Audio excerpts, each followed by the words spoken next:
We are now live. The meeting of the Committee of Whole Planning and Administration is now called to order. I would ask you to rise as you are able in the reading of the invocation. As we come together today, we recognize the great responsibility laid upon us. Our council will always strive to understand the needs of the people we serve and to use the power wisely and well. Our purpose is to establish and maintain a city of prosperity and righteousness where freedom prevails and where justice rules. We acknowledge the rich history of this land, which includes the Anishinaabe and Haudenosaunee peoples. Today, there are many First Nations, Métis, and Inuit peoples who live and work in the city. The intent of this acknowledgement is to recognize our responsibility to use and take care of these lands responsibly and respectfully while remembering the generations past and considering the generations to come. We respect and seek to continue and promote the long-standing relationships with these areas of First Nations, the Six Nations of the Grand River First Nation, and the Mississaugas of the Credit First Nation, and the Indigenous peoples who reside within the city of Brantford.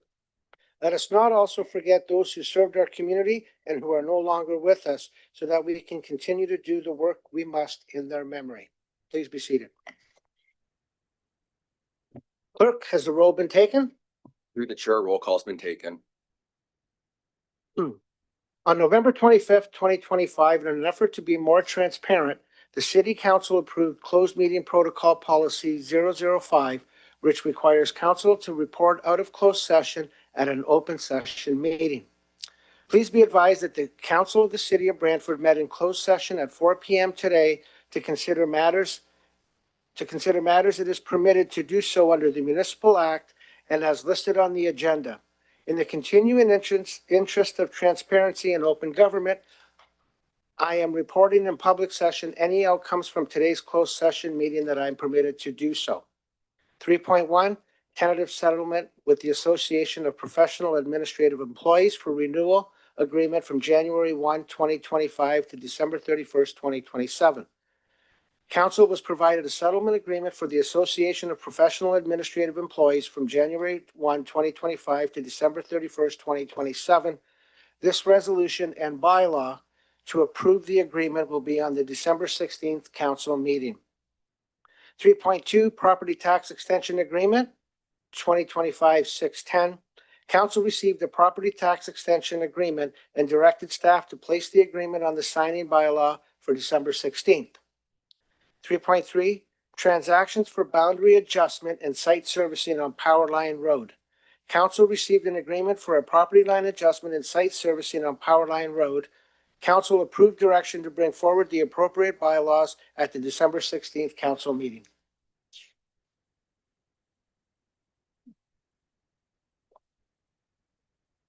As we move forward, members of the committee, are there any declarations of pecuniary interest in the items appearing on tonight's agenda? Seeing none. Members of the committee, are there any items for consideration or consent you would like to separate for discussion purposes? Councilor Martin? 7.1.2.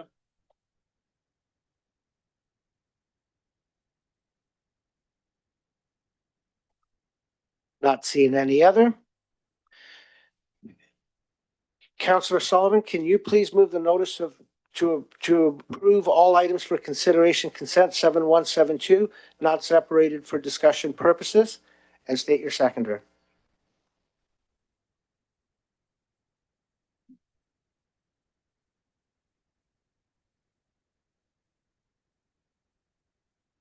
Yep, moved by myself, seconded by Councilor Sicoli, that all items contained within the committee report, items 7.1 to 7.2, not separated for discussion purposes, be approved.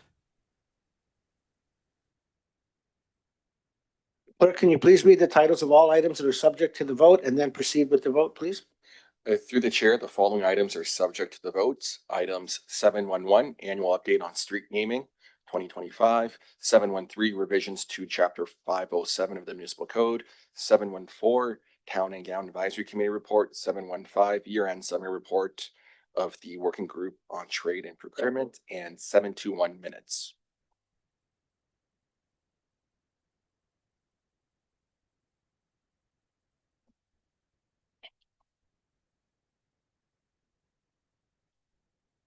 All items not separated for discussion purposes carries unanimously on recorded vote of 10-0. Members of council voting in favor are as follows: Councilors Sullivan, McCreary, Hunt, and Tilborg, Samuel, Carpenter, Martin, Caputo, Sokoli, Mayor Davis.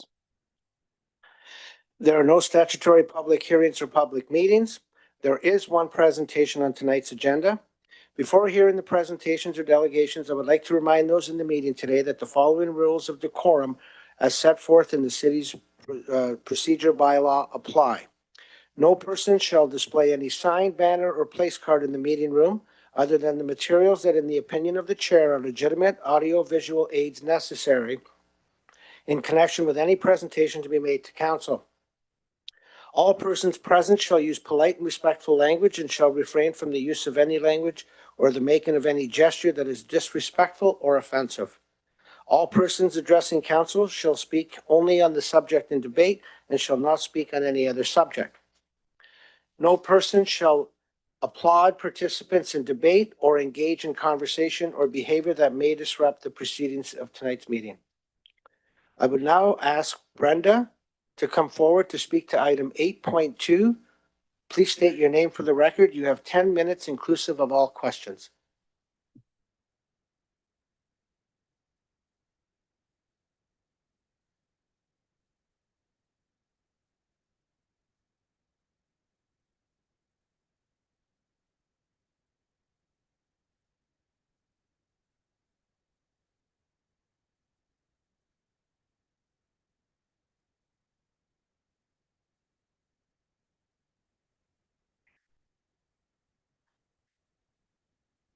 All right, got here just in time.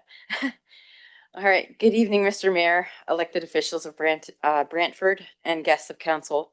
Thank you to Councillor Samuel for bringing forward Resolution 8.2 to join other councils in Ontario to pressure our upper levels of government for change, as well as our judicial system. My name is Brenda, and I stand before you as a determined mother, determined for people to listen to me, determined to stand in front of everyone in positions of power, and determined to see the laws change so we can protect all children. You were once a 9-year-old boy or girl, packed up your lunch into your backpack and headed off to school.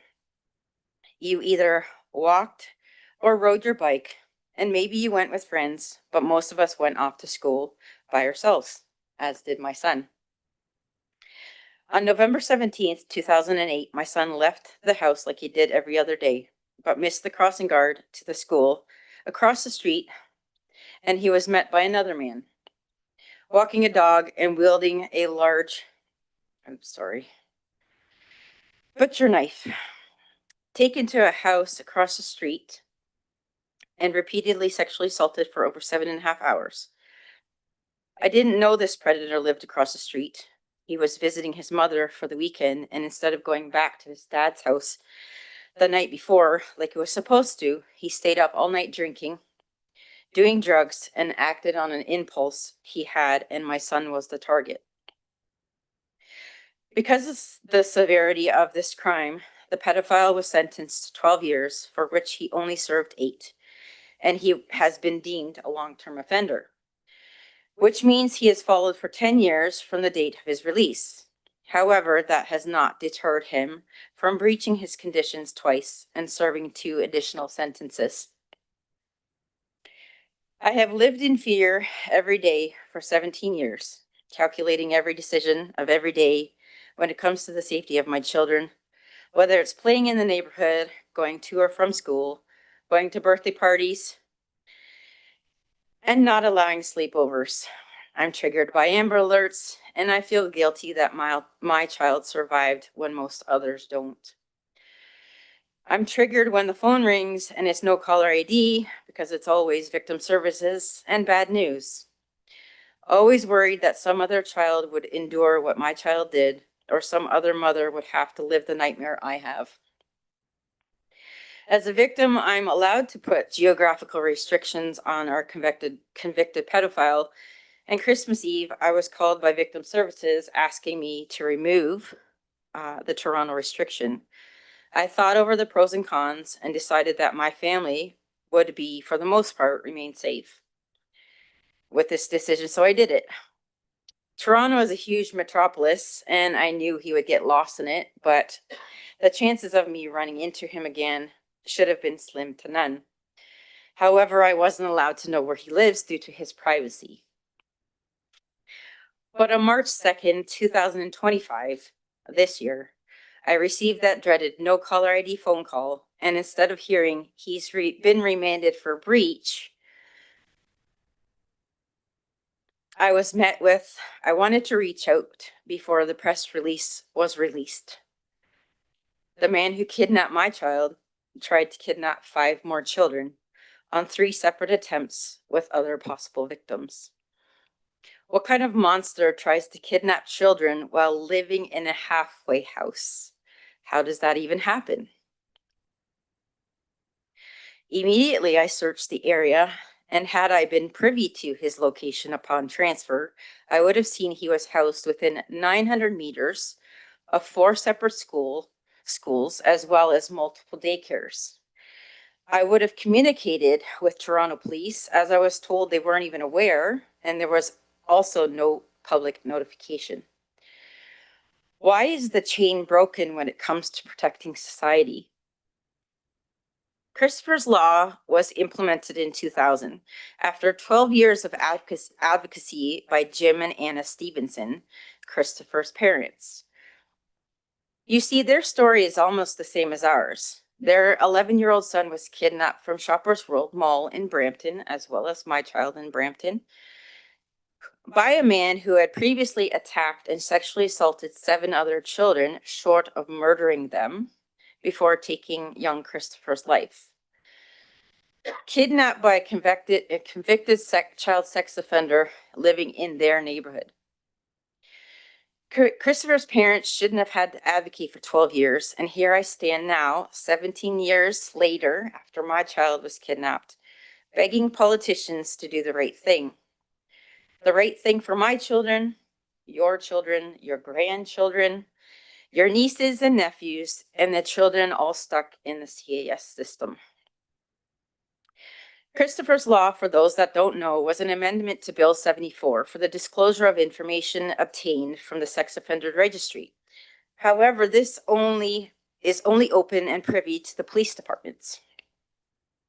It does nothing to protect the general public, but especially victims and families like me. My pedophile knows our name, and he would just either himself or one of his people that he knows could do an easy search on the internet. As we know, you can find anyone, and he could find us, even though I'm extremely careful about our privacy. Also, considering that offenders are constantly reoffending, it's best to put some of the power back in victims and people's hands. I understand the concern for vigilantism, and if anyone wished harm on someone, it would be me, but I'm not looking for that.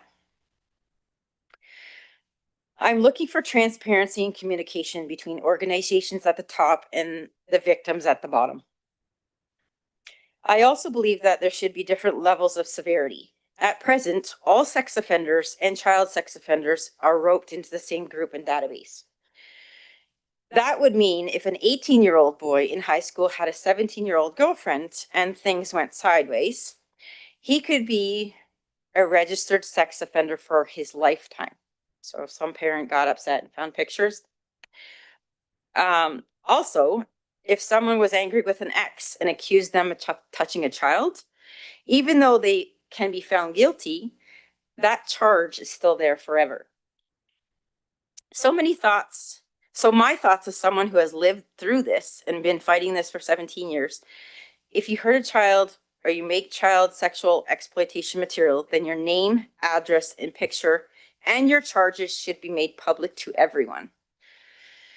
Those monsters and predators are in a completely different ballgame than an 18-year-old. Okay? There needs to be change. There needs to be progress in transparency and protecting children instead of predators. The current statistics are saying 1 in 4 girls and 1 in 6 boys will be sexually assaulted in their lifetime. And if we, the adults, don't stand up for them, who will? I'm sick of the justice system not doing the right thing and listening to us victims. I have written 7 victim impact statements over the last 17 years. And here I sit waiting to see if the kidnapping pedophile will walk the streets of Toronto once again. I sent an email to both the mayor and all the councillors up here. And Councillor Carpenter asked me if there was anything else he could do. And yes, there is. Help me in this fight. Help me create the tidal wave across the regional councils that started in Niagara so that our provincial governments will listen and therefore our federal governments will have no choice but to listen.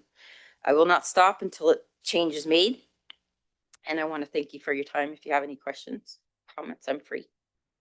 We have 30 seconds for questions. Councilor Carpenter? Just one, I hate that for you that happened. And thank you for your bravery for coming forward and your advocacy. Thank you very much. Thank you. It's not me. It's got to be someone. All right. Not seeing any others. Thank you, Brenda. We'll deal with this shortly. There is one presentation on tonight's agenda.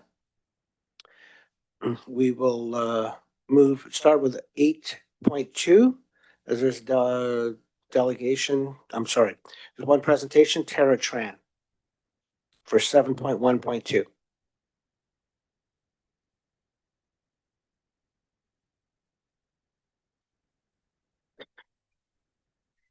Good evening. My name is Tara Tran, Senior Project Manager in the city's Economic Development Department. Today, I'll summarize the highlights of this report, which proposes a new economic development community improvement plan. In April 2025, Council directed staff to explore a new CIP focused on industrial and manufacturing businesses. Why? To stay competitive, to counter economic uncertainty, and to promote investment and expansion in Brantford. This initiative was triggered by anticipated U.S. tariffs. Move ahead 2 slides. Or 1 slide, sorry. Back. Thanks. During the research phase on other municipal models and best practices, we looked at our usual comparator municipalities and found that many of them are not offering incentive programs targeting industrial and manufacturing sector. Those who did offer a program, the most robust ones were Windsor, Niagara, and London, which did make sense because of their close proximity to the US border and the need to compete with US locations for new investment.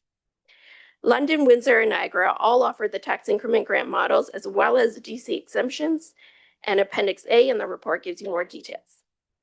We recommend a slightly different approach for Brantford, but first, in order to understand the recommendations, I will share the current context for industrial permit activity in Brantford. Next slide. Oh, sorry, I have control, don't I? Pardon me, Chris. The staff report includes this table, which shows industrial permit activity for the years 2023, 24, and 2025. It's noted the tariffs were announced in January 2025. In general, industrial permit activity is actually the highest it's been in the last 3 years. 55 permits were issued in 2025 in the period of January to October, compared to the same period in 2024, where 39 permits were issued and 37 in 2023. One important clarification to these numbers is that 11 of the permits that were applied for in late 2024 were actually issued in 2025, adding to those counts. Furthermore, anecdotally, it's noted that interest rates were more favorable in 2025 than in previous years. Lastly, of the 55 permits issued in 2025, 23 projects have not started yet, and therefore suggesting some hesitation to proceed. But we do need more information to explain these trends. And as part of this project's work program, we will undertake a public engagement program with the industrial sector and related construction stakeholders to gain more insight. This will be an important next step to get clarifications.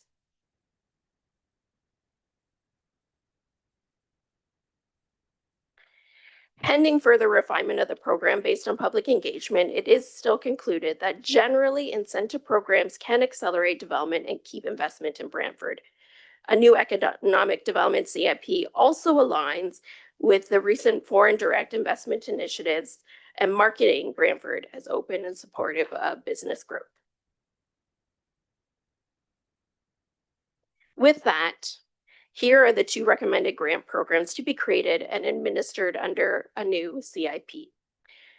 First, a tax increment grant model is widely used by the other municipalities, as I noted, and Brantford, of course, has considerable experience and success with this program. This grant is issued after the development is completed and future additional tax revenues are generated, and a portion then is rebated back as the grant. You'll notice that the recommended funding level is not as robust as the city's other TIG programs or those offered by other municipalities. This is the city's response to the current industrial permit activity, which suggests that we can offer a more modest grant. City staff have not landed on the recommended particular funding level yet. We will wait for insight gathered during the public engagement campaign. However, we recommend that the TIG be anywhere from 20 to 40% for 10 years. This means that the recipient will build the new building or do the addition, taxes will go up, and for each of the 10 years following, the recipient will receive either 20%, 30%, or 40% at a locked-in rate for each of the 10 years. I'll show what dollars that amounts to in an example project in the next slide. But before I do, the other grant that is recommended to be offered is the building fees grant. This can be stacked onto the TIG. However, the main impetus for offering this style of grant is twofold. First, this grant targets those who may not be completing work that results in a property tax increase. Instead, this grant provides applicants with a reduced building permit, which gives financial relief for projects such as interior renovations or modernization, or some minor work to support their business but does not result in the tax increase.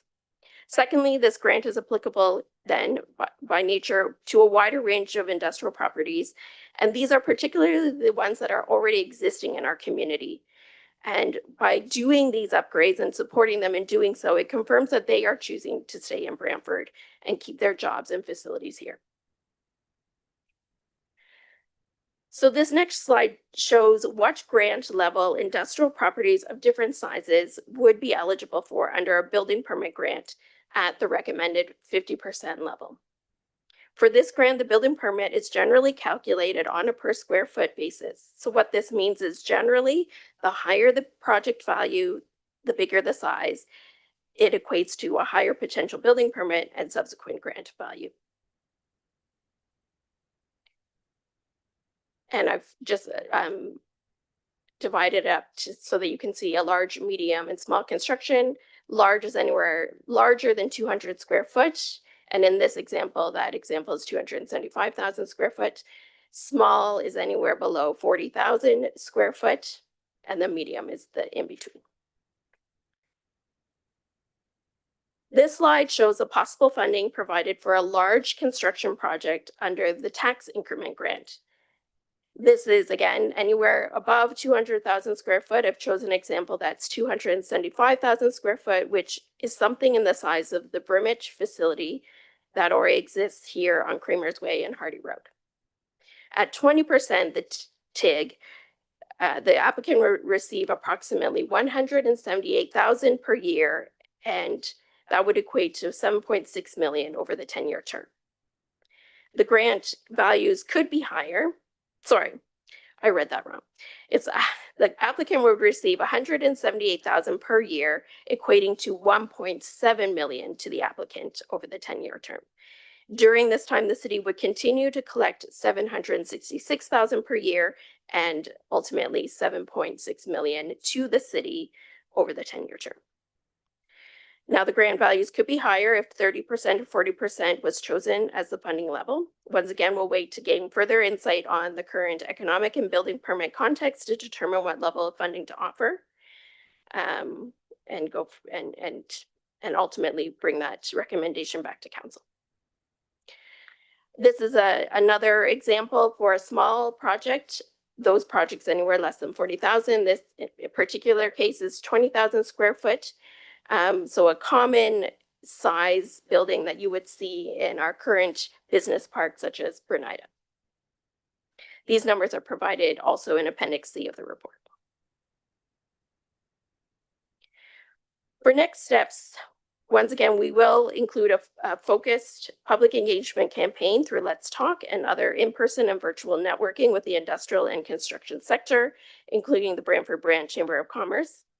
We anticipate coming back to council in February and March with the results of that public engagement and the recommended CIP, if council so directs. The earliest date a potential new economic development CIP could be in place is in April, once provincial review takes place and the appeal period is complete.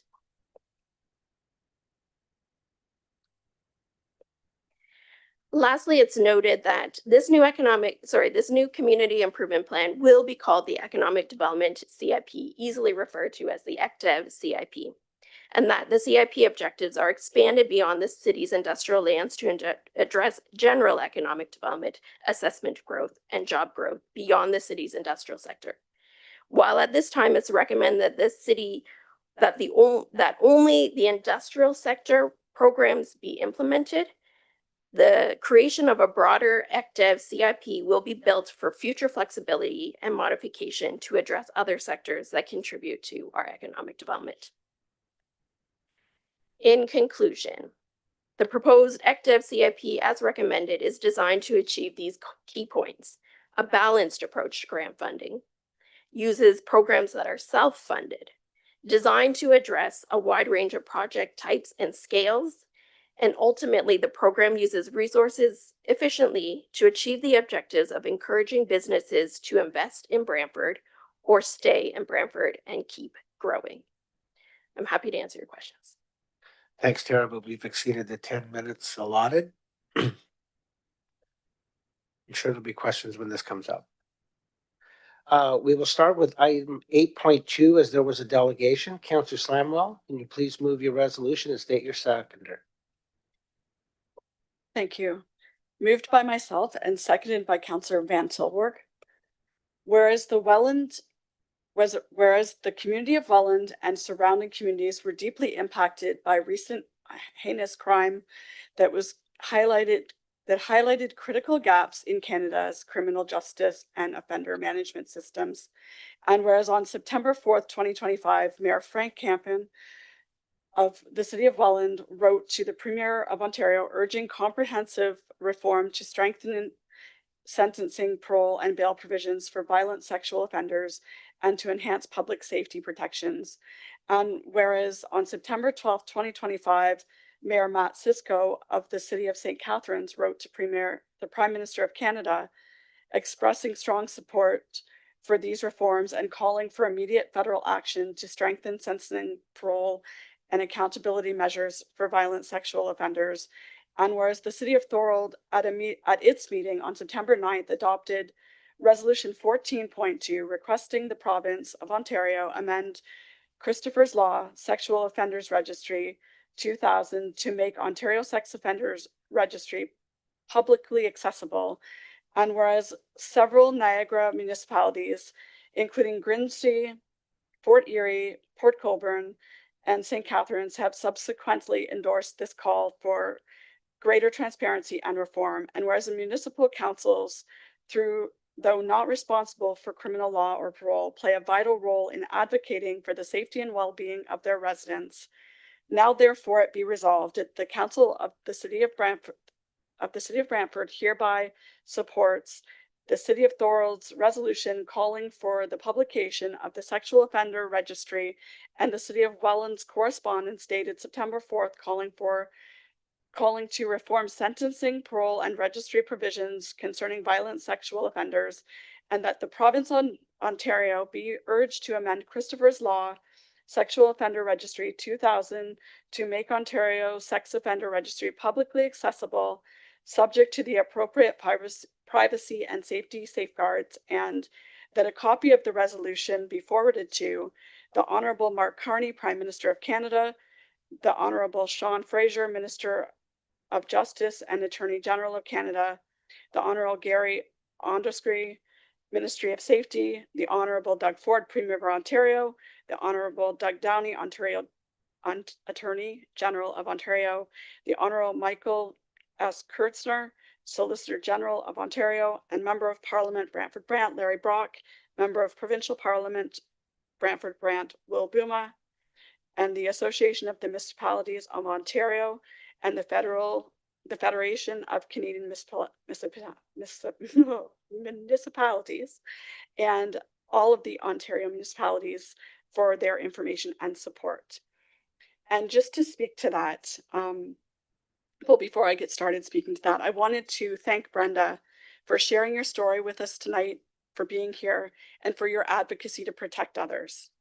So this resolution reflects a collective voice that's being raised across Ontario. Communities in Niagara and beyond have asked for change, as municipal leaders, we cannot ignore the gaps that have been brought to light. Our role is not to manage the sex offender registry, but we must speak up when the systems are not serving the people we represent. Public safety is a shared responsibility, and when the systems fall short, the consequences are felt deeply by families and survivors and entire communities. By supporting this call for reform and publication of the Ontario Sex Offender Registry, we are adding Brantford's voice to the growing call for action and accountability. And at the end of the day, this is about making sure every possible measure has been taken to keep people safe. Public safety must always be the priority, and I hope this receives unanimous support tonight. Thank you. Okay, so start discussions. Counselor. Thank you, Mr. Chairman. That's Councillor Mark. First, thank you, Brenda, for coming and sharing your story. It's unfortunate that you and your son had to go through that. I can't imagine what it's been like for you. I have a small taste of what it was like when I found out there was a pedophile in my neighborhood. One whose son attended the same school as my son. They were friends, including sleepovers and pool parties. And thankfully, when my wife forwarded the newspaper article to my son, he expressed surprise. So he had no idea that this gentleman had this perversion, and I'm very, very thankful for that, because it could have been a very different outcome had it been otherwise. So I have a small taste of what you're going through, and I really appreciate you coming and telling your story, and I'll be supporting this wholeheartedly. I'd vote twice for this if the system would let me. Unfortunately, it won't. But one of the biggest problems we have is that the current federal government cares more about the criminals than the victims. And with our catch and release system, it's ridiculous that these people are out on bail and then end up with a very short prison sentence when it should be much longer. And I think one of the things that might help is not only having the sex offender registry, but also letting the rest of the inmates in prison know what this individual did. They have a way of straightening things out, because convicts for other crimes have wives and daughters and sons, and they don't put up with that kind of nonsense. So it needs to be handled that way, in my opinion. And I think sooner or later we'll see the pendulum swing back to victims' rights and see victims protected instead of being triggered every time the phone rings. That's very unfortunate, and hopefully this issue gets resolved in good light. So thank you, Mr. Chairman. Counselor Hunt. Thank you, Mr. Chair. So I too want to thank Brenda for bringing your story forward. I specifically pick out the bail provisions for violent sexual offenders. So probably a year into my term, I was contacted by a group of mothers in Ward 4 that were aware that there was one of their neighbors who lived across from the neighborhood park and was basically sitting in his garage watching the children of the neighborhood, which obviously they found very disconcerting. So I too will be supporting this wholeheartedly. And I think that there are certain offenses, violent sexual offenses being one of them, where bail should not be an option, because they are released out into the community. And we do have residents, and in the case of this neighborhood, the entire neighborhood was being affected by the fact that this sexual offender had been released on bail and was living directly across from a park where their children were playing. And they got to the point where they wouldn't let their children go out of the house, which is very unfortunate. So again, thank you for bringing this forward. And I really took to heart your comment that somebody has to advocate. And I'm surprised that this room is not full of people that are advocating for this in every municipality across the province, because the words of many are really what needs to affect change here. So again, thank you for coming, and again, I will be supporting this. Councillor Van Tilburg. Following up on Councillor Hunt, the words of many. Yeah, just because it's probably Christmas time is why this room may be a little lighter than we might expect, but the words of many are being heard. The public has lost faith in this criminal justice system. They've lost faith in what they see around them. Our communities are looking in the paper and looking and watching what's happening before our eyes, and they are aghast. They're aghast at who is out there walking freely amongst us. That should not be. I commend Brenda for coming here. It appears to be a lifelong dedication of advocacy, and I very much respect that. The catalyst for this particular movement happened in Thorold and Welland. I'll tell you now, this happened back in August, and then by September, when the rallying calls were coming on, there were carloads of people driving from Brantford to there to champion the initiatives of the municipalities in those regions. In the meantime, the city of Brantford's been putting pressure with our MP, Larry Brock. He picked it out very early, the gaps in the systems, the failures in the systems, the lack of bail reform. I got to tell you, he's been a very strong advocate in the community. He's been standing up for us. And I believe it's only been his loud words and actions that have managed to get the Liberals to move in an opposite direction. We've been going the wrong way. We're not there yet. If you read today's paper, you'll notice that the Liberals have made improvements that they're offering. That's a start. It's the right way. But what I'm saying here is that the community, to have faith, has to see these changes. 20 years of advocacy should never have had to happen. These stories should never have been recurring. I shouldn't go and see people that I know on Facebook talking about the latest person recommitting a crime when he should be serving time. This is absurd. So I'm appreciative of the work that's being done by the community. It is a voice that's being heard. This didn't just happen because of one person, one councillor, or one MP. It's that society has said we need a change on how we deal with these situations. I just kind of want to leave it there. I think we're getting there, but you've got to keep pushing or it will stop and we won't get to where we need to be. For me, winning would be hoping that Brenda wouldn't have to come to another room to advocate after another tragedy. Councillor Carpenter.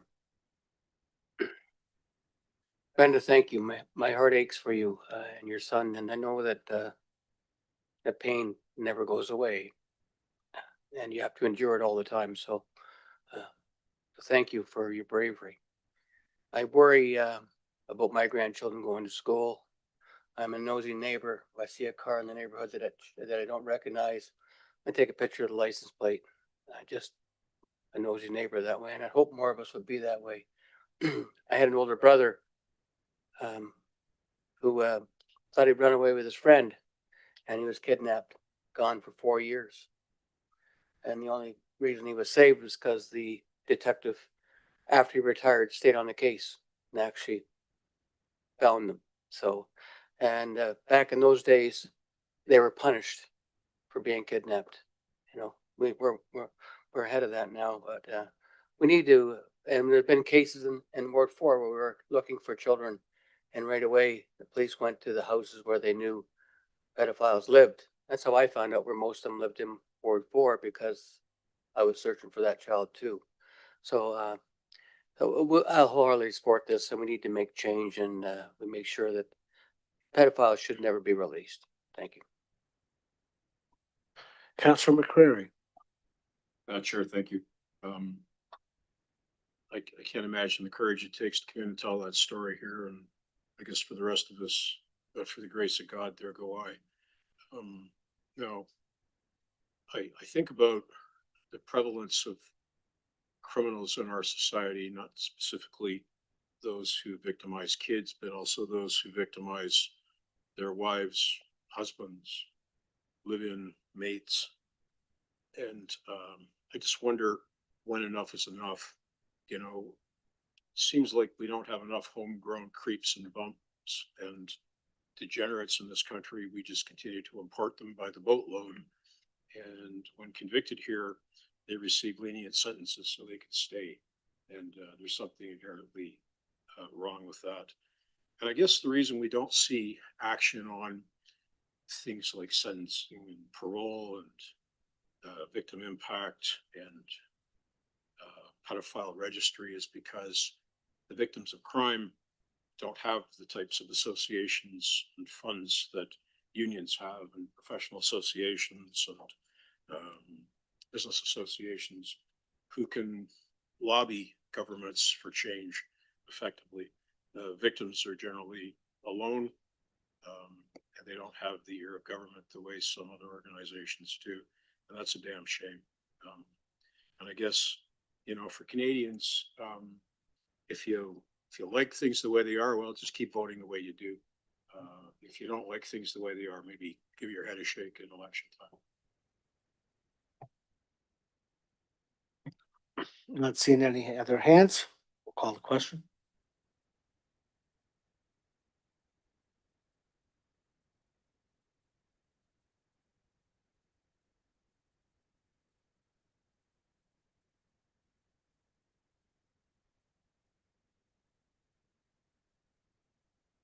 Item 8.2 carries unanimously on a recorded vote of 10-0. Members of council voting in favor: Councillors Sullivan, McCreary, Hunt, Van Tilburg, Samuel, Carpenter, Martin, Caputo, Sokoli, Mayor Davis.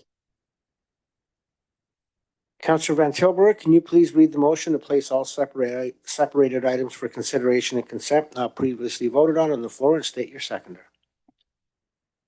That all items separated for discussion purposes be approved? Is that what we're looking at? There we go. My seconder is Councillor Mandy Samwell. Okay, we will now take up item 7.1.2 as there was a presentation. Councillor Martin, you wanted this separated? It was already separated. Is there a question you want to ask? Yes, Mr. Chairman, thank you.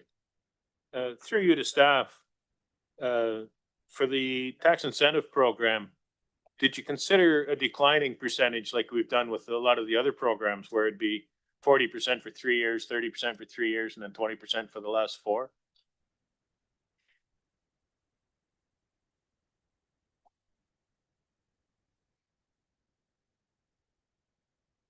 Through the chair to Councillor Martin, that's certainly still a possibility.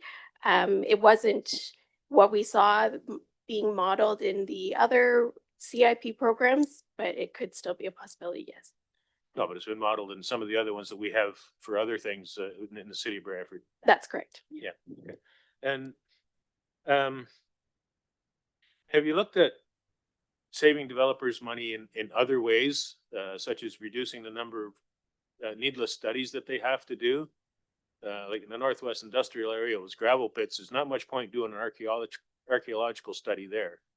But sometimes things like that get asked for, and it's just a waste of money and time. I'll let Nicole Wilmot, Commissioner of Community Development, answer.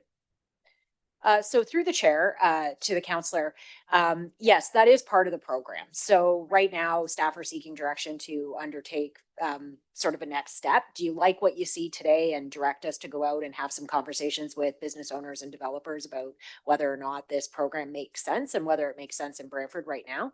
With respect to streamlining the development process, we're always looking for opportunities to streamline the process. Some of the struggles that we come up against or some of those reports and studies are often required by the provinces and provincial agencies that we have to work with. So that presents a bit of a challenge, but there are often ways that we can address things like that. We're seeking things like addendums and other ways to get away from those costs, but absolutely. And I think that that's part of the conversation that we're kind of seeking direction to have, is to go out to the business community and ask them to provide us with some input on what they need in order to survive sort of the current climate that they're in. Yeah, along that same line, the timeline for approvals, like it shouldn't take 6 years from application to shovel in the ground. If we can shorten that to 2 or 3 years, then we start getting property taxes on that site sooner. And everybody benefits because they're not carrying the property for 6 years and not being able to do anything with it. So that needs to be looked at as well. Thank you. Councilor McCreary. Sure, thank you, and through you to staff. Do we know currently how much available industrial land is in inventory?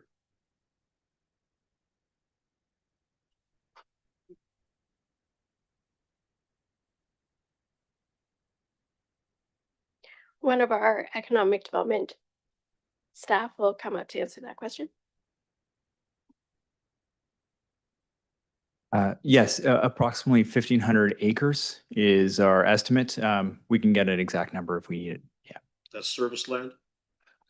That's land that will be serviced through different means. That includes the former Panattoni lands, the Northwest Industrial, the headwaters, so at Paris Road and Powerline, and also the Vancouver lands on the east side of the city. Thank you for that. The timeline for servicing those lands in your estimation?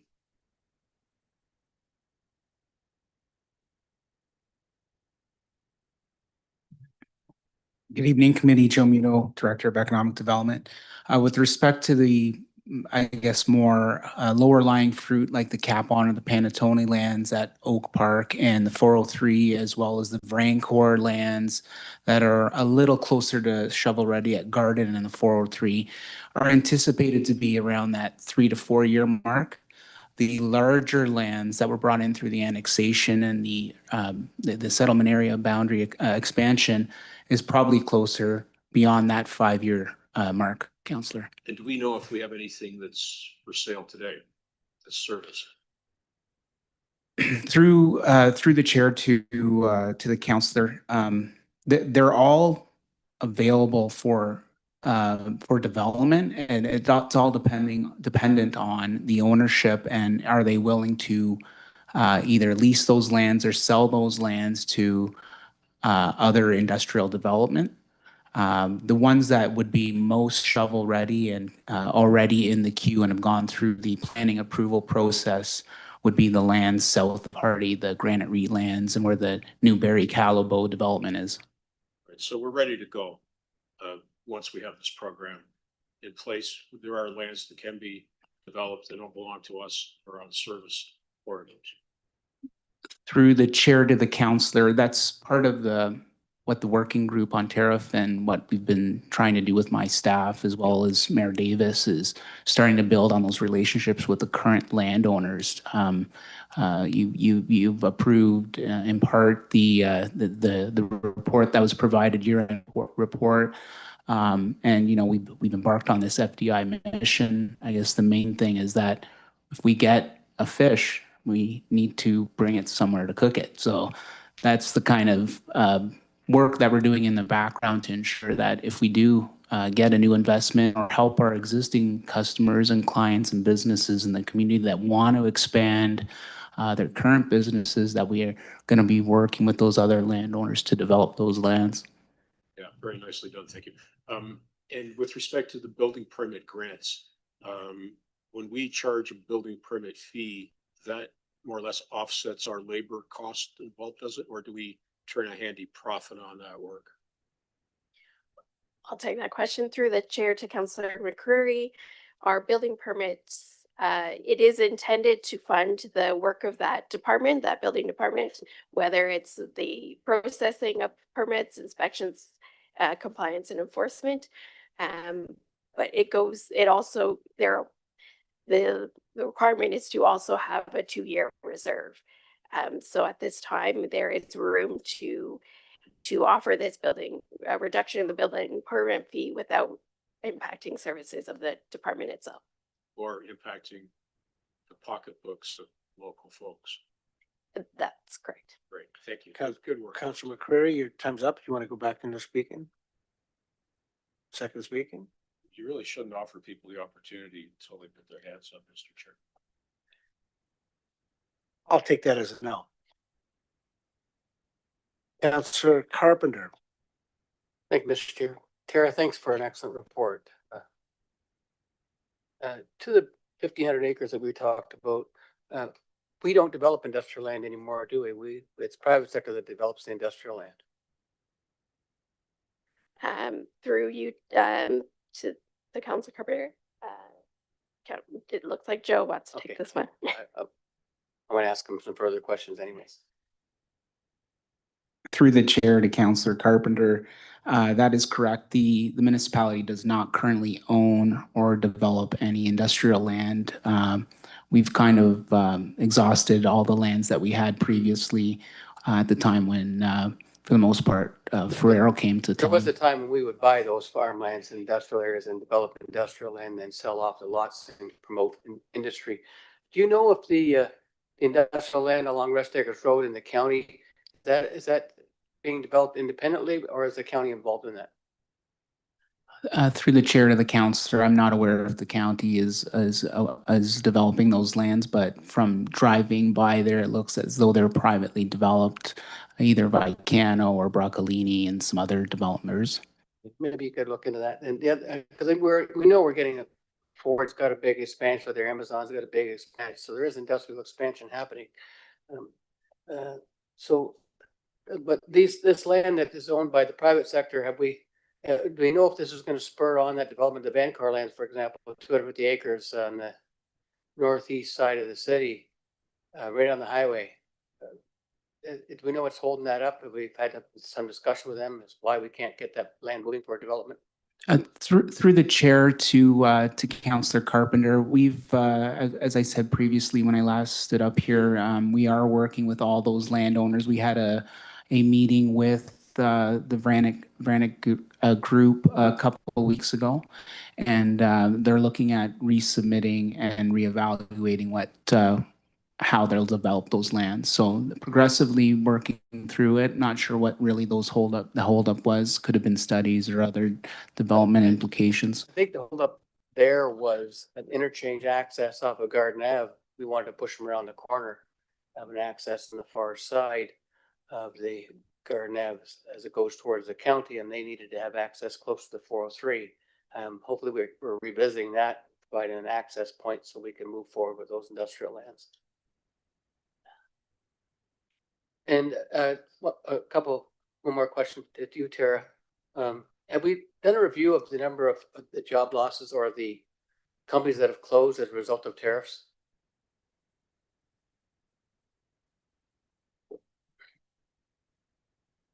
I might allow one of our economic development staff, the other ones to take that. Because I did became aware of one that, a company that's been around for 50 years. And I asked the individual, how's business going? And they told me they closed the shop.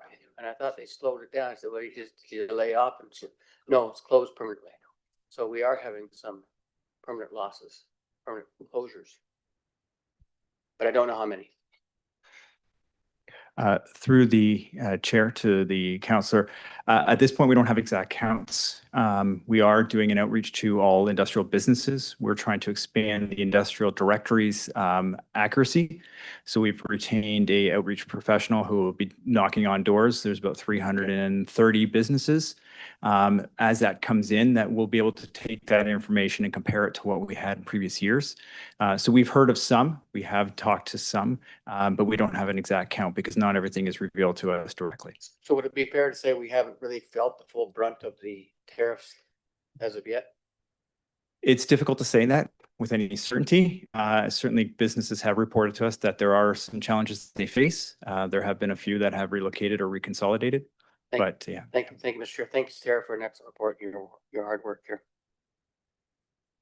Counselor Hunt. Thank you. And through you, Tara, again, thank you for the great report. One of your statistics was that I think it was like 11 out of the 55 applications that they weren't doing anything. Are we actively speaking with those approved businesses to find out, what it is? Like, is it trade uncertainty? Is it something that we can fix here, or is it just the general economic climate? For sure, that will be part of the engagement campaign so it's 23 that have their permits in hand, but have not started any work. So yes, it would be important to reach out to them, and I'll do that during the public engagement and report back. And that's 23 out of 55. Correct. Okay. And then I just wanted to, the public engagement campaign, which obviously is going to include the businesses we just spoke of that have approvals and are not proceeding with work. But I'm wondering if we're going to encompass our entire industrial sector in those conversations, because I do know that we did have someone that came to our door, and I have a business that's in Ward 4. I think that it's important for us not to talk to just the ones that aren't building, but to also find out from the ones that have been there for 30, in our case, 35 years or 50 years, kind of what's happening in the, in their world, so to speak. So, I look forward to that public engagement and virtual town hall, and happy to support that in any way we can as well. Thank you. Mayor Davis. Yeah, thank you, Mr. Chair.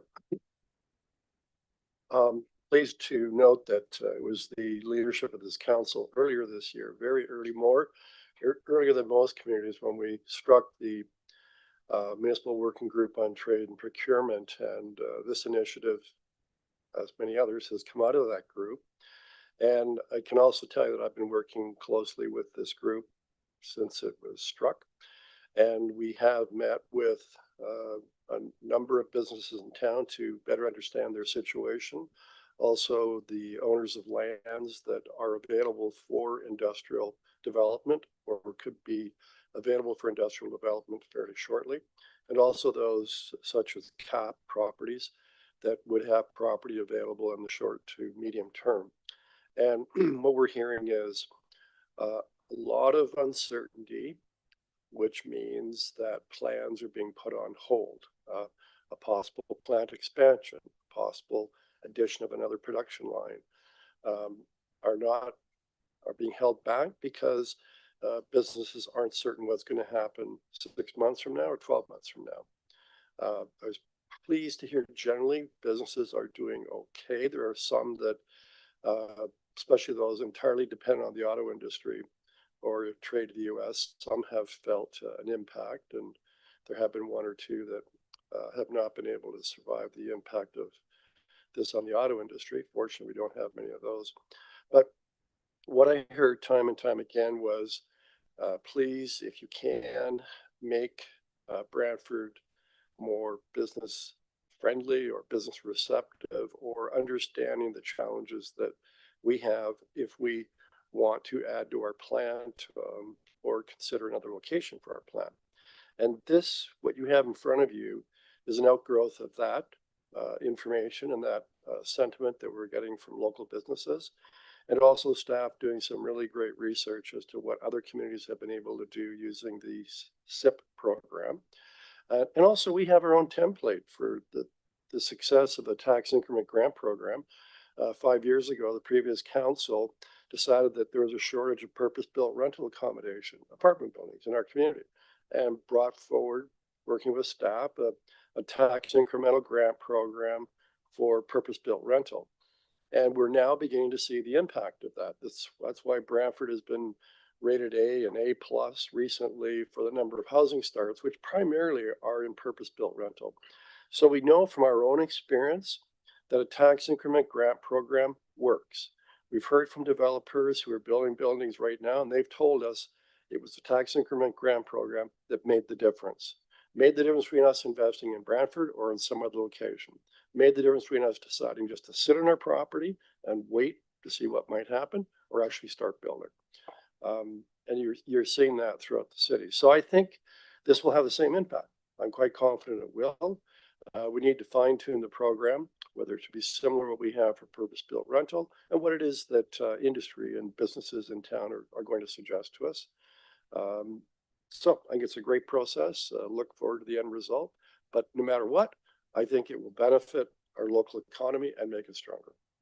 Thank you. Not seeing any more first-time speakers. For second speaking opportunity, Councillor Carpenter. Yeah, question that came up, Tara. The development grant, so people, are they able to waive the development charges at the beginning and pay for it upon occupancy? Currently, the city of Brantford does not offer deferring development charges for the industrial sector. So, but this program doesn't offer that either. We don't offer where you can waive your development charges until you actually have occupancy, or even the grant program isn't until occupancy, it's upfront still. We do have some form of development charges exemption that has been in place for a number of years now, whereby if the building is expanding up to 50% of what they already have, they don't have to pay DCs. Or if they're reaching 25% of their lot coverage, they also already don't have to pay DCs. So there is some DC exemptions in place, which we've had for a long time, which have supported industrial growth over the years. We're not recommending adding anything else to that. I would encourage us to consider having development charges paid upon occupancy. That's a concept going forward to give that some consideration. Thank you. Not seeing any further speakers. We'll call a vote.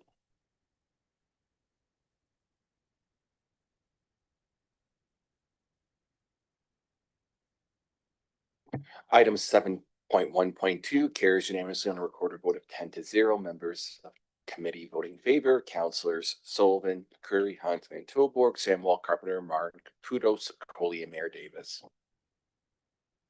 We will now take up the remaining separated items as they appear on the agenda. There are 4 resolutions on tonight's agenda, and if I can, I'd like to ask Councillor McCurry to take the chair. Pleased to do so, Mr. Chair. If you'd like to introduce your resolution and name your seconder, go ahead, please. Thank you. So moved by myself, seconded by Councillor Martin. So whereas excessive noise has the effect of interfering with the use of enjoyment and of an individual's property, and whereas the Municipal Act of 2001 authorizes municipalities to pass bylaws regarding noise and other related nuisances in order to protect the health, safety, and well-being of persons and the quiet enjoyment of property. And whereas residents are increasingly entertaining at home, including hosting backyard gatherings and outdoor social events, resulting in growing concerns regarding late evening noise impacts on surrounding neighborhoods. And whereas city events, including live band concerts and sporting events with loudspeakers, result in noise disturbances. And whereas the city seeks to balance reasonable residential enjoyment with the need to protect adjacent property owners from undue noise disturbances. Now therefore be it resolved that staff be directed to prepare an amendment to the noise bylaw to establish a maximum permitted noise level of less than 50 decibels after 11 p.m. applicable to all the residential properties, including but not limited to noise generated from outdoor entertainment, backyard events, concerts, sporting events, amplified sound, musical instruments, or other sound producing devices. And that staff be directed to conduct a review of noise bylaws and decibel limits in other Ontario municipalities, including but not limited to comparable urban and suburban cities, and report back on best practices, enforcement models, and recommended alignment opportunities. That staff be directed to the proposed noise bylaw amendment on a future council agenda for consideration, accompanied by a report summarizing findings from the other municipal comparative review and outlining any operational or enforcement applications. So I'd like to speak this for a sec. So this came about because there's been certainly some, a lot of residents have reached out over the last little while, and I never really thought much of it until I've seen how many times that actual bylaw officers were having to be reported to go to residences. And in some instances, it was the same residences that this had come out to. And basically, the way I understood it and the way it's been explained and the way I've been told, this could be one of those situations where someone is literally entertaining in their backyard at their pool, having some people over, and if the noise is bothering the neighbor, all of a sudden now it becomes an issue. It becomes where bylaw has to go out and make an assessment as to whether or not they're actually becoming a nuisance or there's something happening that really should have been dealt with by a bylaw in place. I personally have a cabana in my backyard with a TV, and there's days I watch football out there, and I watch football for about 7 hours back there. If I had a neighbor would probably look and probably give me a call and say, or bylaw could show up because maybe the TV or TVs that I have out there, because of more than one game, would literally be excessive. And I don't know whether or not that should be something that's permissible because it is sheer entertainment for a homeowner. So it's what stemmed this to be brought forward for us to reassess this, because as we move forward and however the situation happens with our economy and so forth, there will be a lot more home entertainment that we probably have ever seen. And staycations are certainly there, and there'll probably be a lot more people visiting Puerto Vallarta before they look at anything else going forward. So, thank you. Counselor, thank you, and we'll see you at 1 o'clock on Sunday. Counselor Samuel, you're next in the queue. Go ahead, please. Thank you.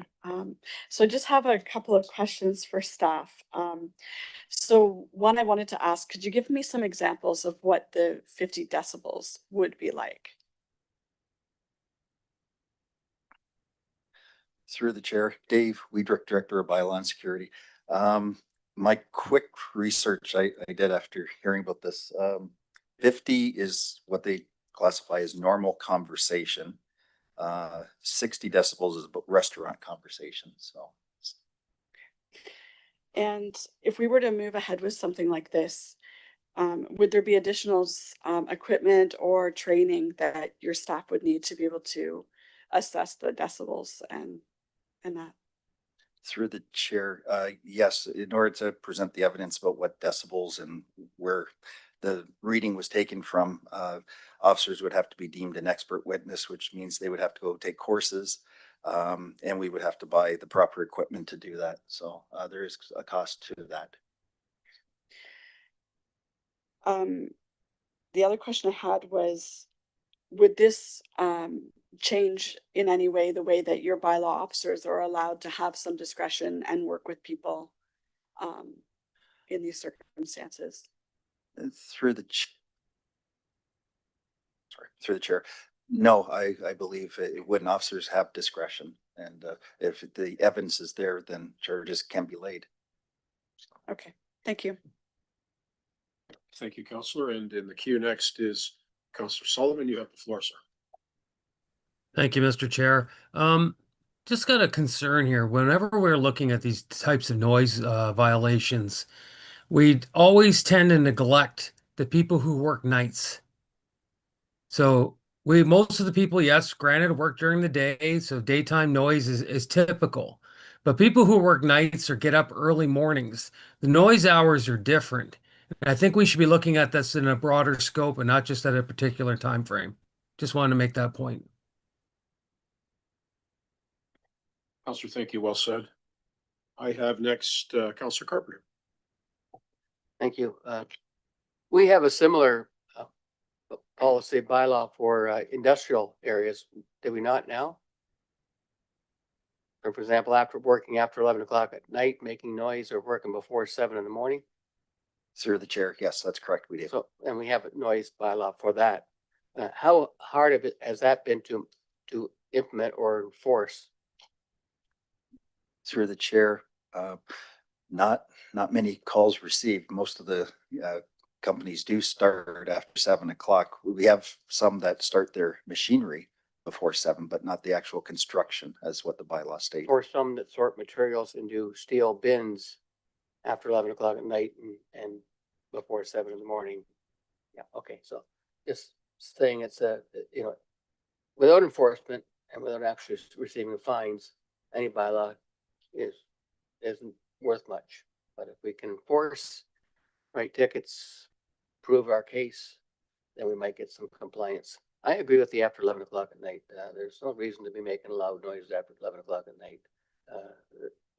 If you're in a local park, a recreational park, they shut things down at 11 o'clock at night for the same kind of reason. They want people to have some quietness. They got young children and more for young children trying to sleep and get to school the next day. Thank you. Counselor, thank you. Counselor Tilburg, go ahead, please. Yes, it was just one term ago that we did an incredible noise bylaw review. We took that noise bylaw template, I guess, from a city called Guelph, and there was a person there that was very, very well established and probably what at the time was the best noise bylaw going. And that was actually Dave Weidrich.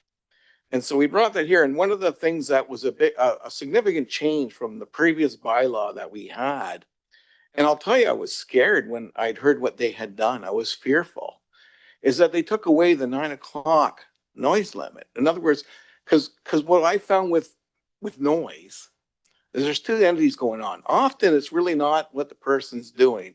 It's whether or not your neighbors are actually behaving like jerks, or you've got the chronic complainer. And so the thing that had happened, and I happen to be, or not any longer, but certainly from the vast majority of my term on council, a shift worker. So I understand that, you know what, there's louder noise in the day than there is at night, and that's just a natural phenomena, right? So what we were seeing before, when we had a 9 o'clock, and we had to deal with people that wanted to be playing the system, and it started at 8 o'clock, because we had characters. And this happened in Councillor Celeste's area. We were actually working together on these problems because we had, at the same time, we had two what I would call jerks. 8 o'clock in the morning, come on, pound out the music. 9 o'clock, right to the end, shut it off, playing the game. The noise bylaw we got right now is actually a 24/7 bylaw where we have to always investigate. If we have to find out it's 50 decibels, and it's 2 a.m., I guess we got to go out and find it's 50 decibels. But if we've got noise, disturbing noise, unnatural noise for the time, our bylaw officers actually have the discretion to say, yes, we're going to try to get corrective action. And if they don't get it, they'll see that there's a continuation and they write the ticket. They give people the thing. Same with the chronic complainer, who is always coming in because, quite frankly, everything disturbs them. At which point you have to get across to them that this is natural noise. This is a noise of what is expected during daytime, certain times. So I believe we actually have a very strong bylaw. So what I believe with this resolution is that it's actually jumping the gun to solutions and conclusions and writing the bylaw, rather than possibly, you might want to say, hey, let's request what options are within the system that we've got. Right now I see that since it's been in place, I found it to be more effective for the community. I found that in the previous ones with time limits, they were still driving us time ending, they were driving us crazy. And this, so far, knock wood, it has for me been worked out very well. And I'm sure that when you're getting these complaints, they're probably in the figures of 1 or 2 repetitively. But remember, you represent a city of, 100,000 people. So you don't want to change rules for 1 or 2 people based on that, how it may affect 100,000. Counselor, thank you very much. Counselor Hunt, you have the floor. Thank you, and through you to Mr. Weidrich. What is our current allowable decibel level? Through the chair, we actually don't have one for the noise bylaw for residential. It is, the bylaw is written if it disturbs someone. So if we get a call and bylaw shows up and from the sidewalk, it's loud, that's disturbing the public. So officers can issue a charge then. In most cases, it's minimal. They can hear there's music, they can hear conversation, but that's where we talk to the complainant and we get a log, we get a witness statement, we'll get video, and with that evidence, then we can lay a charge. So now with some of the noise permits, we do have decibel readings for that, but that's not a charge that would have to go to court. We could just cancel the permit, the noise permit. So, but for the 1,200 calls we get, we don't have decibel calls. Okay, and so I'm certainly not in favor of policing somebody that's having a pool party, or and 50 decibels we've just heard is conversation, which would be us talking here. We might be above 50 decibels. So I'm certainly not going to support further policing. I think from what we've heard, even from Councillor Van Terborg, the current system we have is that it's very obvious when a bylaw officer shows up that this is a noise disturbance, and that the ability to assess that is with the bylaw officer versus having a meter that reads that you're, I don't find 50 or 60 decibels if that's a conversation you're having in a restaurant. If you've got a couple people sitting around your fire table in your back deck having a conversation, then I think we're really overreaching what people are allowed to do in their own backyards. So for that reason, I won't be supporting it. Thank you. Counselor, thank you very much for that. I have a couple of questions and some comments to make as well. I'll jump in now. Mr. Weidrich, is it your understanding that this resolution gives you direction to make a review, make recommendations to us for any possible changes?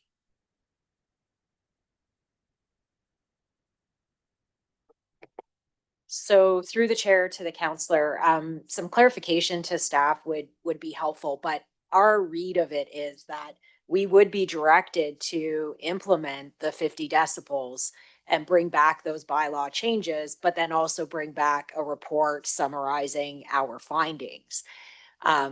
So seeking some clarification from staff, but I think the way it is written, it is asking us to implement the 50 decibels. Could you also interpret that you could produce a report based on 50 decibels, but you could also suggest alternatives? So through the chair to the counselor, absolutely. I think if staff are directed, then we can bring back proposed bylaw changes that look at 50 decibels. But I think based on discussions that we've had internally, where staff are not supportive of implementing the 50 decibels. We think, and further to Councillor Samuel's question, I believe, was around discretion. I think right now the bylaw allows for the officer to use their best discretion.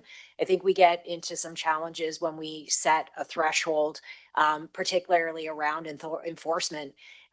Using someone's discretion, we could have something that comes in at 49 decibels, but yet that is deemed to be a disturbance, but yet under a bylaw that specifies a 50 threshold, we wouldn't be able to implement or be ask them to break up the party, so to speak. So I think I think that we can achieve what this council is asking us to do, which is a review of the bylaw. There's no harm in modernizing our bylaws, but I think we wouldn't be supportive as it stands right now of implementing the 50 decibels as it stands. I think it would So be perhaps a member of operationally this challenging. committee Might introduce an amendment that would make this more universally acceptable to all members of the committee. Mr. Weidrich, I have a specific noise question for you, sir. Is there an exemption in the noise bylaw that permits noise to be made at retail establishments like grocery stores on St. Paul Avenue? Through you, Chair. The province brought in some regulation changes during COVID that allowed deliveries to happen 24/7, which supersedes our municipal noise bylaw. So unfortunately, yes, we have received complaints on those. We've tried to work with the managers of the store to limit when the deliveries are made, but they are allowed currently under provincial legislation. Thank you for that. And Mr. Weidrich, would you care to guess at what decibel level you've just been speaking? I would think I'm about a 10, but probably about 40 or 50, a normal conversation. Sorry, I couldn't hear you. So my desktop decibel meter has Mr. Weidrich, Mrs. Hunt, and Mrs. Samwell at 50 decibels speaking in here. Thank you for those responses. Additional speakers to this item, folks? Councillor Sicoli, you have the floor. Thank you. And I can very much appreciate where this came from and why. But for those of us that have an Apple Watch, it frequently will tell us when we're speaking or when I'm in a loud environment. And I will have you know that my Italian family dinners frequently hit 90 decibels. So based on that alone, I just can't support the 50 decibels. I think it is just a little too stringent, and it allows us to not apply some critical thinking and common sense, which I think is incredibly important to empower our bylaw officers to use their own, critical thinking skills to determine whether or not someone is being a nuisance or just a bunch of Italians having a barbecue. So for that purpose, unless some amendment comes forward, I'm not going to be able to support this at this time. Councillor, thank you very much. And perhaps as I go to Councillor Caputo for his second speaking opportunity, this committee could think about amendments. Sorry, Mayor, I'd already given it to Councillor Caputo. I'll get right to you after him. Well, I haven't had a first speaking opportunity. And that was my mistake. You rarely make a Councillor mistake. Caputo yields the floor. Go ahead. I have a question as well for Mr. Weidrich. So what would the decibel level be of someone speaking inside a home? What would the decibel level, say they're speaking at 60 decibels? What would that sound like? What would the decibel level be 20 feet over behind a fence in the next door neighbors? Through the chair, I really don't know. I've never done that before. So municipalities that have a decibel level in their noise bylaw, do they generally set out a certain number of decibels at a certain distance from the home? Like where do you, if you're going to send a bylaw officer out, where do you take the noise reading? And is it 50 decibels at its origin, or is it 50 where the bylaw officer is standing? Through the chair, from what I studied from other municipalities, some actually say how many meters away that they have to take the reading. Some actually go into the complainant's house and take the reading from inside the house. I wouldn't want my officers doing that. So it varies, different ways of taking the readings, and the courts would have to accept it, what we decide as well. And that's the whole thing. We could lose cases due to our location. Do your bylaw officers have the power to enter someone's home against their will? No, the complainant, sir. If you called on me, I'm your next door neighbor with loud music. I would ask if I could come into your house as an officer to take the reading. Yeah. So, well, how do you think you would recommend it be handled then in a noise bylaw? If you're going to use decibels, where would you take the reading? I would suggest the best would be out on the sidewalk on public property. Take it from there. That doesn't help if it's behind the property. And is 50 decibels at a sidewalk, is that reasonable? Guess it depends on the size of the front yard of the complainants. Yeah. Okay, thank you. Those are all the questions I had. Mayor, thank you for that. Councilor Caputo, your floor. Thank you, Mr. Chair. When I wrote this, I knew there was gonna be something having to do with the decibel level, and I wasn't even unsure what a proper decibel level. Listening to what 50 decibels is, I might have actually wrote it to come in at 150 decibels. But I'm more than willing to, I'm asking for staff to come with a report that would make sense so that the common neighbor can't call on a neighbor just because they got a beef with them because they happen to be entertaining in their backyard or however it happens to be. So I am more than willing to strike. Which one was that? Strike A and C. Can I see what that looks like on the screen?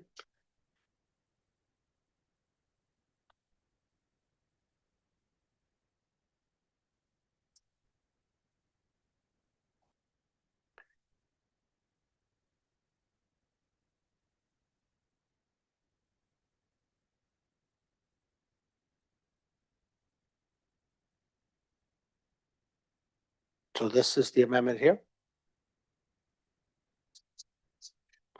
Okay. So you see that I could amend it to strike A and C, and staff can be conducted to do research. Councilor, does your seconder agree to that?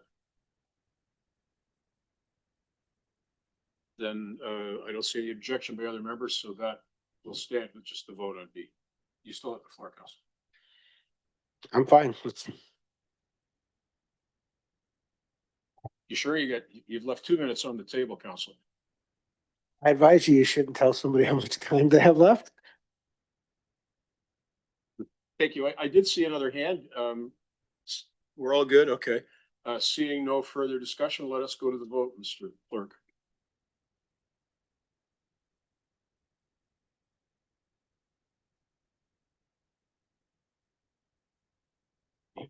Yeah, through the chair, it's been amended friendly, so it's just clause B.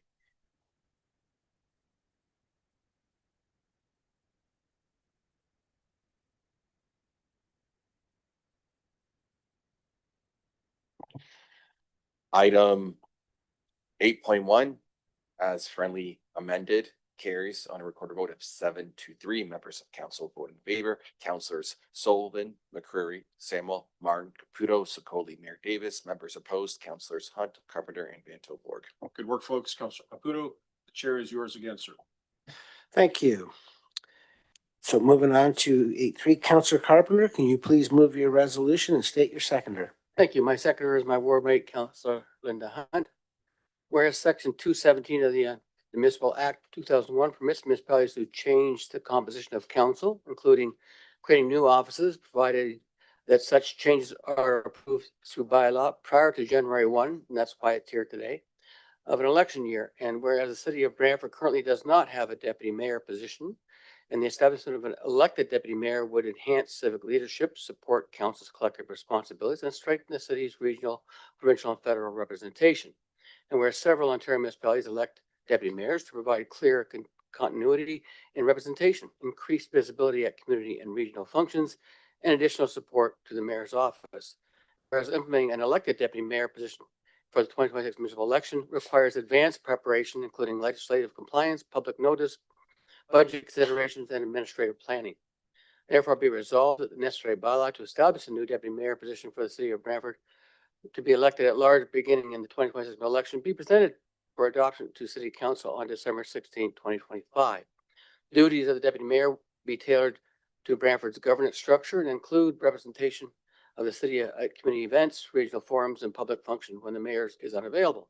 Acting as the mayor's alternate in intergovernmental meetings, stakeholder engagements, and emergency-related coordination when delegated. Support council's strategic priorities, including participating in committees, task forces, and special assignments as directed by council. Providing leadership continuity by serving as the primary elected representative to assume ceremonial or representational duties when the mayor's schedule or statutory responsibility prevents such attendance. Performing any additional responsibilities assigned through the 7th bylaw or by future council directives, provided such duties do not conflict with the statutory role of the mayors under the municipal act or the strong mayor's powers, and the staff be directed to hold the town hall consult the public Let's Talk Brantford campaign in Q1 to assist in determining the duties, etc. Staff report back to council no later than March 2026 with financial and administrative implications, including remuneration options and a full invitation timeline, ensuring readiness for the municipal election 2026. And the reason I brought this forward was not because I think we should do this necessarily, because I think we should have the debate and the discussion. As we've had, our current mayor has had a deputy mayor in each term, one that was appointed, recommended by him and appointed by us as council, and a second one that was appointed by him under the strong mayor's powers. So it's seen fit that a deputy mayor was required for the last 7 years, 8 years almost, that this discussion should come forward. In my opinion, the only way to do things fairly and openly and with transparency is to have public election process. So whether you vote for it or not is neither here nor there. But if we don't have the discussion now, we can't do anything going forward for the 2026 election. So this is a sort of a time crunch. And because the discussion earlier for the deputy mayor position was very rambunctious, and council was, I think, was opposed to 77.3, 723, I should say, on that role. But having a deputy mayor elected by members of the public, then the public would have the say, and it wouldn't be strong mayor's power, which of course I'm not never been in favor of. But I'm really just got it here for the discussion. I don't really matter to me which way it goes, as long as we have the discussion and we decide whether we want one or we don't want one, or what the process should be. It's the council's choice. Thank you. Councillor Sambo. Thank you, and through you, Mr. Chair. So I've given this actually a lot of thought since I saw this on the agenda. And I want to start by acknowledging that this conversation is happening at a time when residents are really watching how we're making our decisions. And that's a good thing. People should expect clarity, stability, and accountability from their council. But for me, the timing and the necessity of creating an elected deputy mayor position just isn't adding up. Brantford has managed well for years without the extra political role, and I haven't seen a demonstrated gap that would justify this change. Mayor of the Month still serves our community well and assures proper representation. Structural governance changes shouldn't be reactionary. They shouldn't come out of a moment or a feeling. They should come from long-term planning, community conversations, and a very clear need. And I don't think we're there yet. So for those reasons, I won't be supporting this tonight. Thank you. Councillor Hunt. Thank you. And through you, I seconded this to get it on the floor, as Councillor Carpenter has indicated, in order to have the discussion. However, I won't be supporting it because I don't feel that the city of Brantford needs a deputy mayor. And for that reason, I don't think that we need to put our clerk staff through an exercise that is probably going to come out with a decision that we do not need a deputy mayor. We have a very fulsome bylaw that is on the on our books in terms of being the mayor of the month and the acting mayor, and as indicated in the resolution that was passed last month, at any point the mayor could bring forward a request for council consideration should a deputy mayor be deemed necessary. So for those reasons, I won't be supporting this because I don't think we need a deputy mayor. And I'm looking at Councillor McCreary because he was the one that had all the statistics on all of the cities that had or had not a deputy mayor. And we, from a population perspective, did not meet the threshold of a city that required one. So I don't think we need to add any more cost to the taxpayers for an elected deputy mayor. So for that reason, I won't be supporting the resolution. But I do thank Councillor Carpenter for bringing it forward because I do think it is an important discussion to have. Councillor Van Tilburg. Well, I guess I want to thank Councillor Carpenter for bringing this forward, so that we can discuss it. And I kind of feel bad because it's feeling like a bit of pile on the rabbit. What we've experienced is that council and the mayor came up with a different opinion on the position of a deputy mayor and whether the process was followed through appropriately. We're actually at an impasse about that. And I mean that by looking at the vote. And when anybody checks both the strong mayor's powers or the ability of the mayor to suggest somebody in council to vote that person in, neither way is, without the council vote, is it actually acceptable, and it doesn't exist in strong mayor. So two negatives don't make a positive. However, the public's been kind of clear about this. They really don't want us to be bickering over this stuff. And what I've also found is that, you know, they said that this is defensible. And of course, there's people that are looking up, you know, who challenges this? What court do you take it in? What would the ruling be? And truthfully, we could probably be into that, and the province could pass a change to the strong mayor's powers that would actually give that power to the mayor before we even end the term. And we're wasting a lot of time when the community wants us to deal with other things. At which point I look at this resolution, which I think it's possibly the right resolution at the wrong time. It's more of a resolution that I'm thinking of how council should work in the next council.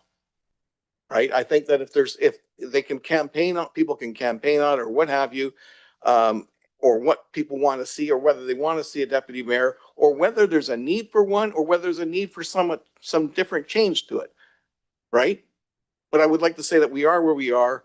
I just can't, you know, I just think that this muddies the water. And while we've had the discussion, I think it's clear that the public knows, you know, why, because you do get asked, well, how can it be 7-3 and yet it's still there?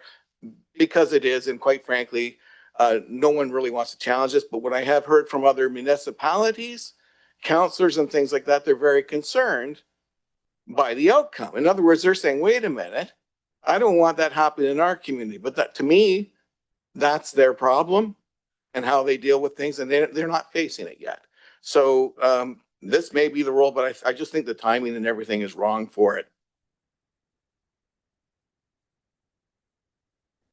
Okay, not seeing any other speakers. Let's call the vote. Oh, Councillor Sullivan, I apologize.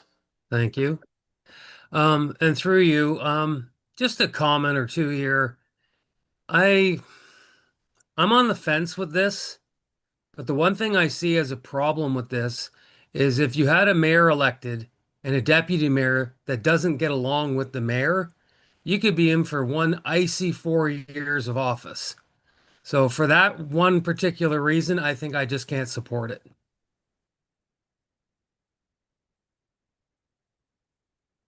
Okay, not seeing any other speakers now. We'll call the vote.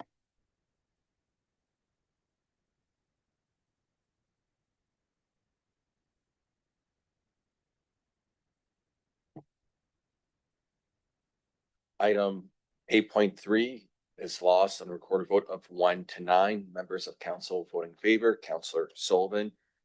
Members of council voting in opposition, Councillors McCreary, Hans Van Tilburg, Samuel Carpenter, Marn Caputo, Sokoli, and Mayor Davis. Okay, it must be more than 50 decibels in here. Moving on, 8.4, Councillor Samuel, can you please move your resolution and state your seconder? Thank you. So it will be moved by myself and seconded by Mayor Davis. Whereas several advisory committees have expressed the current procedural structure may limit their ability to openly discuss ideas, emerging issues, and community concerns during meetings. And whereas in addition, committee members have stated that The formal meeting procedure often restricts flexibility to introduce or explore new ideas, resulting in missed opportunities for early input and collaboration. And whereas the time required to advance matters through the current reporting process can delay progress, reduce momentum, and in some cases contribute to decreased engagement and overall effectiveness of committees in fulfilling their advisory roles. And whereas encouraging more open dialogue and collaborative problem solving among committee members would help restore purpose, strengthen participation, and enable committees to provide more timely and meaningful advice to council.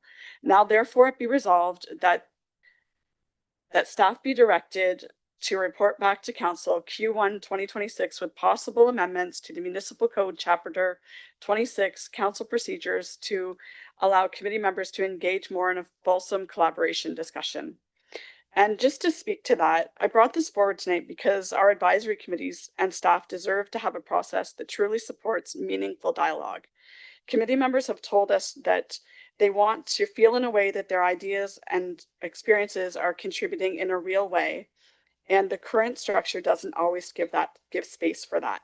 So improving these procedures also helps staff receive clear, earlier feedback and collaboration so that can be useful. This isn't about adding more work. It's about removing barriers so everyone can engage more openly and effectively. And I'm hopeful that this will lead to a more responsive and collaborative process for everyone involved. Thank you. Okay, so discussion? Leader Davis? Because I seconded it, I'd like to add in my 2 bits worth. So when Councillor Samuel brought this to my attention, I agreed to support it because I've seen this over 7 years that I've been here, that, you know, our advisory committees and other committees where we have a significant component of citizen membership, they do find our rules, our procedural rules, sometimes hard to understand. And we have them because otherwise our meetings would go on for days. But for people who are sitting on committees for the first time, they find our rules strange. They find our rules discourage them from speaking their mind. And although they work for us and committee of the whole and council, I think we can relax them to some degree at the committee level to foster and encourage participation and a more kind of free-flowing debate and discussion at those committees. Albeit we still have to restrict it in some way, but I think it will make participation in those committees more meaningful and more useful for citizens and hopefully attract more citizens interested in serving in our committees. Councilor McCreary?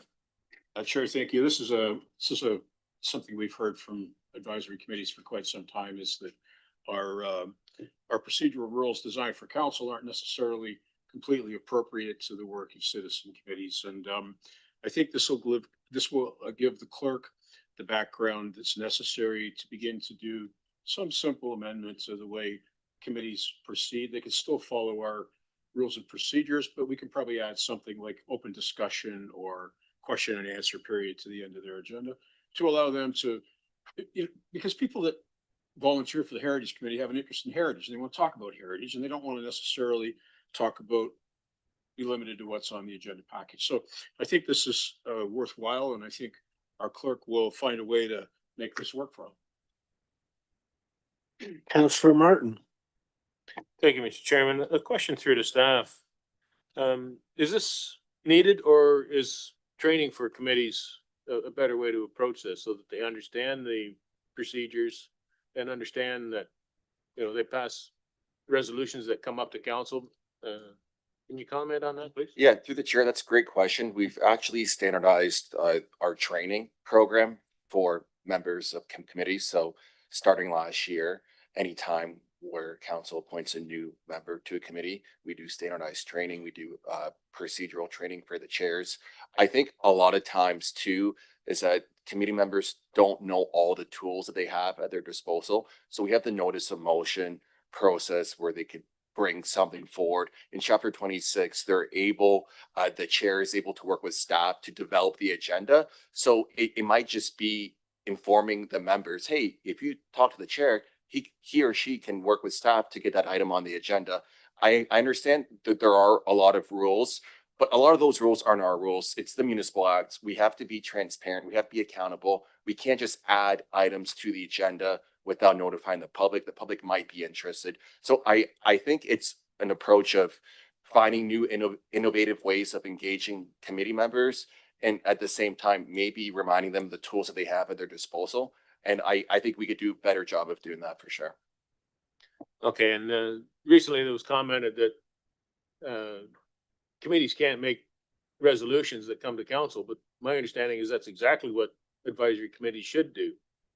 Can you comment on that? Is my understanding correct? Through the chair, just like we're the creatures of the province, advisory committees are the creatures of council. Council creates committees with specific mandates to undertake research and to provide advice.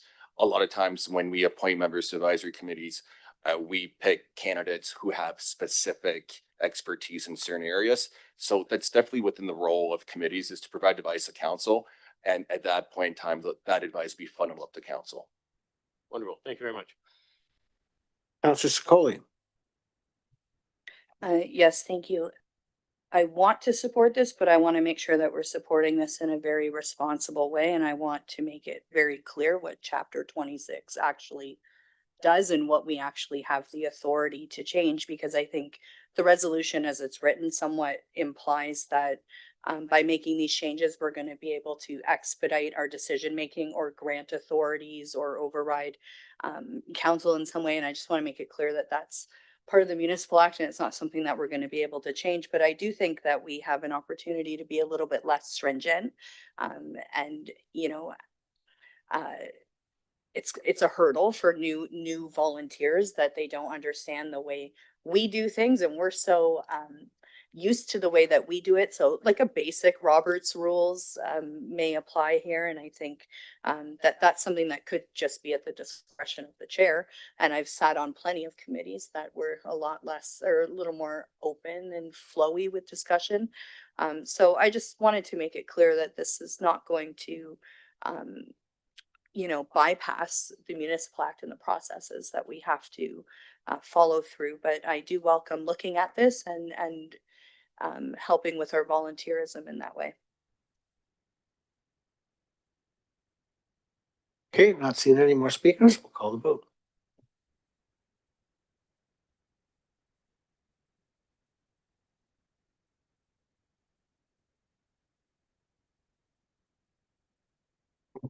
Item 8.4 carries on recorded vote of 7-3. Members of committee voting in favor are as follows: Councillors McCreary, Hunt, Van Tilburg, Samuel, Caputo, Secoli, Mayor Davis. Members opposed, Councillors Sullivan, Martin, and Carpenter. There are two notices of motions on tonight's agenda. Mayor Davis, can you read the title of your notice of motion? And I do believe you want to bring a waiving of the rules for tonight. Yes, I'd like to bring a waiver resolution so the resolution can be heard tonight. So if I may, okay, that the rules be waived to introduce the following notice of motion as a resolution. Whereas the Government of Ontario recently approved Bill 68, which establishes the Ontario Provincial Conservation Agency, and whereas the Government of Ontario is proposing to consolidate the province's 36 conservation authorities into 7 regional conservation authorities, including the Grand River Conservation Authority, which will be amalgamated amongst 8 current authorities to become part of the Lake Erie Regional Conservation Authority. Whereas 38 municipalities within the GRC watershed boundaries, there are 38 municipalities, and that and the 81 municipalities are proposed to make up this huge Southwestern Ontario Conservation Authority in 2027 will be levied, i.e. will be asked to pay both the Regional Conservation Authority as well as the Provincial Conservation Agency. And whereas new organizations will result in the degradation of local governance, local fiscal accountability, local service delivery, local environmental focus, and unprecedented funding by local municipalities of both a large regional authority and a provincial agency.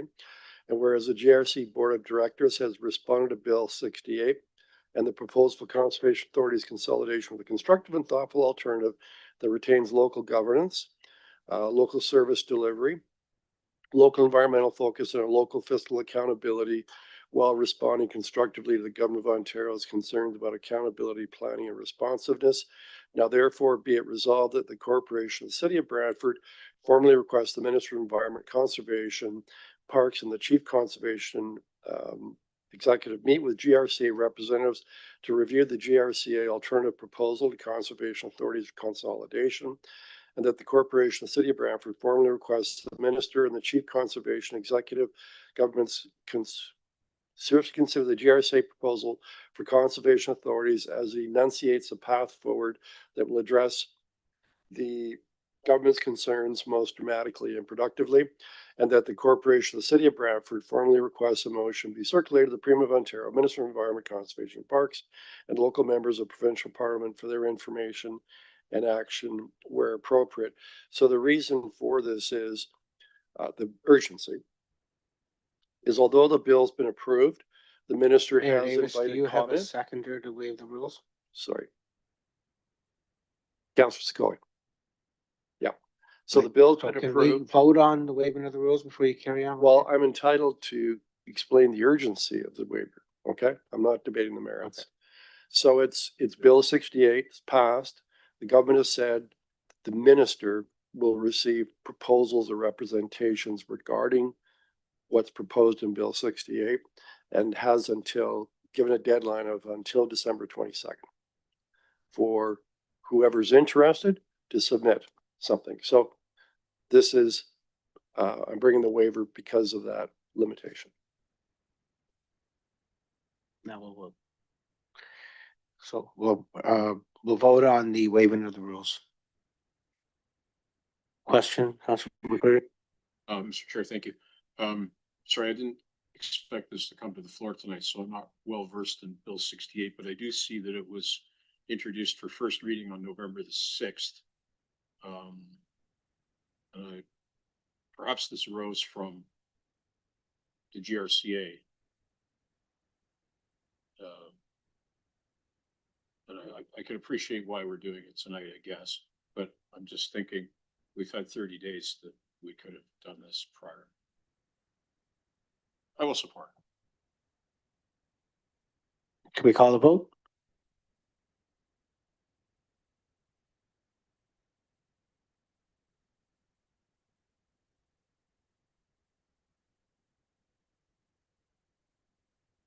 The waiving of the rules carries unanimously on a recorded vote of 10-0. Members of the committee voting in favor are as follows. Councillors Sullivan, McCreary, Hunt, Van Tilburg, Samuel Carpenter, Martin, Caputo, and Colleen, Mayor Davis. Mayor Davis, you have the floor. So I assume Councillor Sicoli, you'll support me in the, yes, I'm not going to read that resolution again, other than to say this, that the GRCA is the oldest and the largest conservation authority in Ontario. There may be people who have had concerns from time to time about if they brought a planning application, they may have thought that GRCA was being too restrictive. But I think on the whole, I think we can say we've been really well served by the GRCA. Whether it's flood control, whether it's ice jam flooding warnings, whether it's what's being done recently to help our community in ice jam remediation efforts, conservation parks. I mean, like, you know what they are. The GRCA is a big part of our life here with a river centered around a city, centered around the Grand River. So what this legislation proposes, that it's basically taking 36 conservation authorities, shrink them down to 7. GRCA would be part of this huge conservation authority merge that would run from, well, westerly boundary of Hamilton right through to Windsor. And that takes into account, I think, around 8 conservation authorities, GRCA included. And that becomes just one conservation authority. And who knows where the head office would be, headquarters, probably in London. And I think we'd lose a lot of, certainly we lose a lot of local control. And we'd lose that focus that the GRCA has on each of the municipalities in the watershed, particularly ours, because we have some unique issues. And I'm really fearful that if we're part of a much larger conservation authority, our concerns will be lost in the largeness, the scope and scale of this conservation authority. So that the GRCA is in the course of submitting a proposal that agrees with the government. There's too many conservation authorities, but going down to 7 is too drastic a reduction. And the GRCA is recommending one that I think is around a total of, it's 15. And so the GRCA would become part of the 4 conservation authorities between here and London. I think there's Kettlefish, Fish Creek. They're the smaller conservation authorities. And that would become then one merged conservation authority. And then those from London through to Windsor, they'd form another separate one. I think that'd be much more effective because I think the government does have some legitimate concerns about duplication, the fact that some conservation authorities are so small that they really can't operate very efficiently or as efficiently as the larger ones can. So hoping you'll support it. What this does is ask the minister to listen very carefully and consider and accept the proposal that the GRCA has made on behalf of the 38 municipalities in the watershed, designed to preserve and protect our local autonomy and not lose everything that the GRCA has spent decades building. So. Councillor Carpenter. I agree with much of what the mayor has said here. I served on the GRCA. The reason you weren't flooded out this spring is because we have a GRCA. And so, yes, some developers might say, well, I can't put basements in my place down in Eagle Place. Well, you can't because flood control, there's rules, there's regulations. The province, this isn't the first time the province, this is the second time the province has passed legislation attacking conservation authorities. The first one was Bill 24, when their attack took rights away from conservation authorities. And so I'd agree that the Grand River Conservation Authority should remain as whole as possible. And there are, as I said, some smaller conservation authorities that are having difficulty, and they could be merged with other ones to be big enough to manage their business.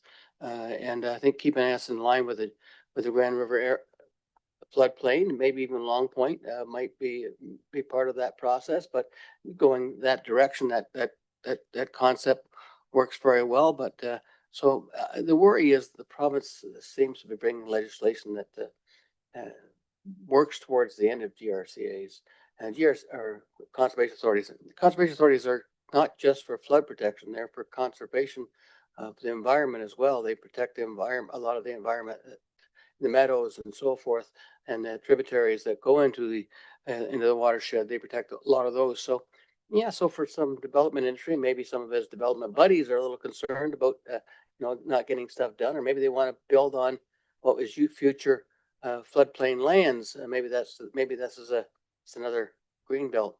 I'm not sure, but I certainly haven't had a lot of faith with this government when it comes to conservation authorities. So I'm happy to support this. Councillor Martin. Thank you, Mr. Chairman. The mayor's comments that he started with describe me perfectly. I don't agree with a lot of things that have come out of the GRCA, but they do control the river very effectively, augmenting the flows in the summer when before the GRCA, the river almost dried up at times. So they do a very good job of flood control and augmenting the summer flows. And for that reason, I think we need to keep the focus local. If they merge everything from here to Windsor, I can't imagine the head office will be in the area that's covered currently by the GRCA. We'll end up with the head office in London where they don't understand the Grand River. They don't appreciate the benefits that we get from the GRCA, and I think we'll lose some of that. So I'll definitely be supporting this. I think this is the right way to go. The province is I think going too far by reducing the number too small. Some of the smaller ones, great. Yeah, I'll merge them in with the big one near them where there's some synergies. You might see some savings because of the small ones can't really afford to operate properly.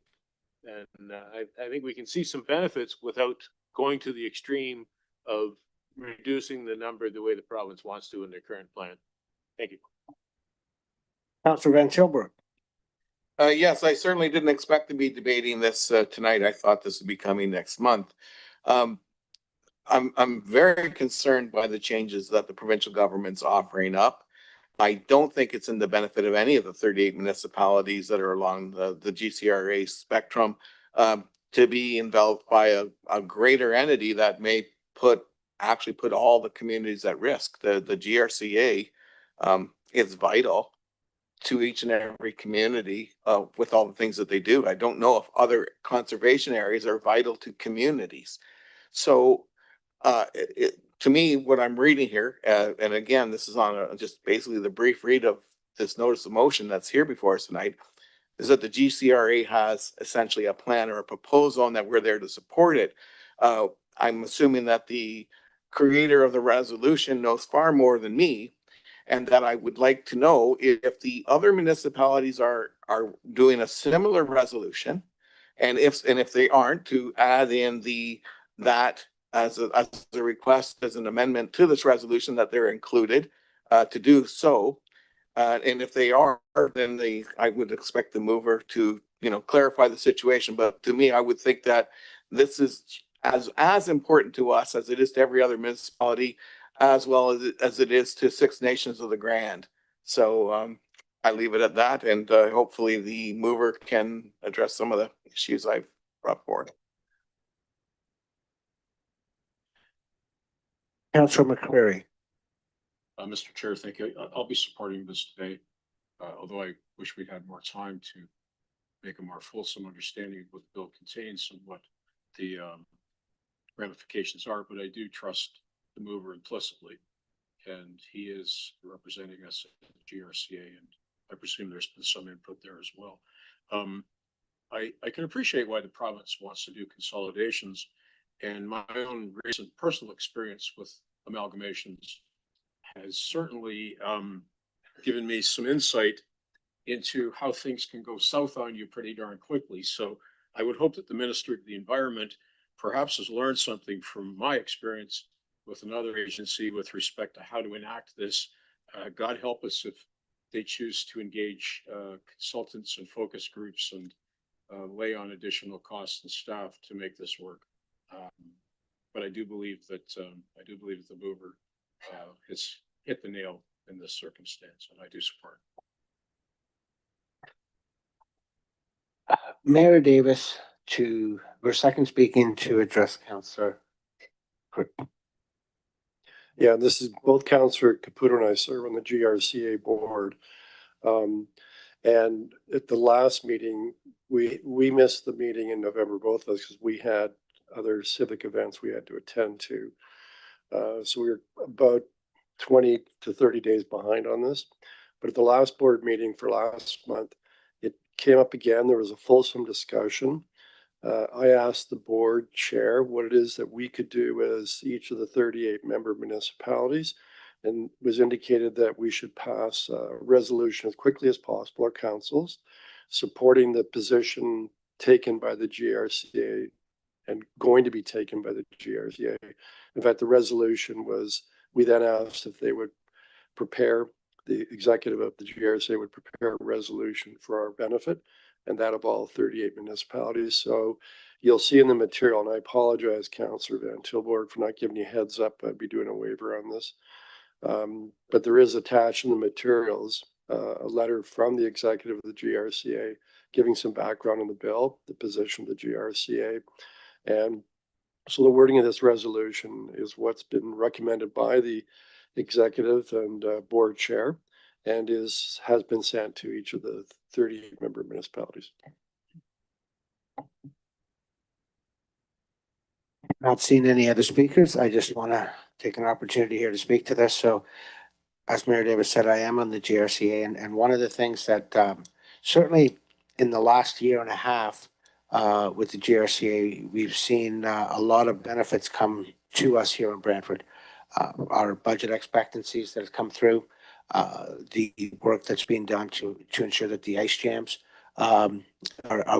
from a reoccurrence, or if they don't reoccur, however it is, that this definitely have plans in place to assist us.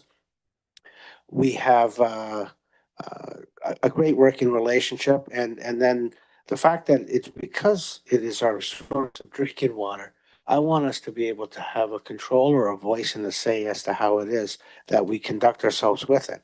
So being a part of something big, when we look at where it's coming from Hamilton right through to Windsor, there's some major cities in there that pretty much have an opportunity to supersede what we do in Brantford. And I don't believe that that's in our best interest, and I don't believe it's in the GRCA's best interest. I think it works viable the way it is, and hopefully, if we can present something to the minister that's sounding, maybe they'll look at 8 boards and they'll leave the GRCA right where it is, because it serves a huge vast amount of property, municipalities, and everything that's being done there is great work. So I hope everyone supports this tonight, as I will, and tomorrow we'll get some more information and we'll see where we're at from the GRCA meeting that we have tomorrow morning. With that being said, we'll call the vote.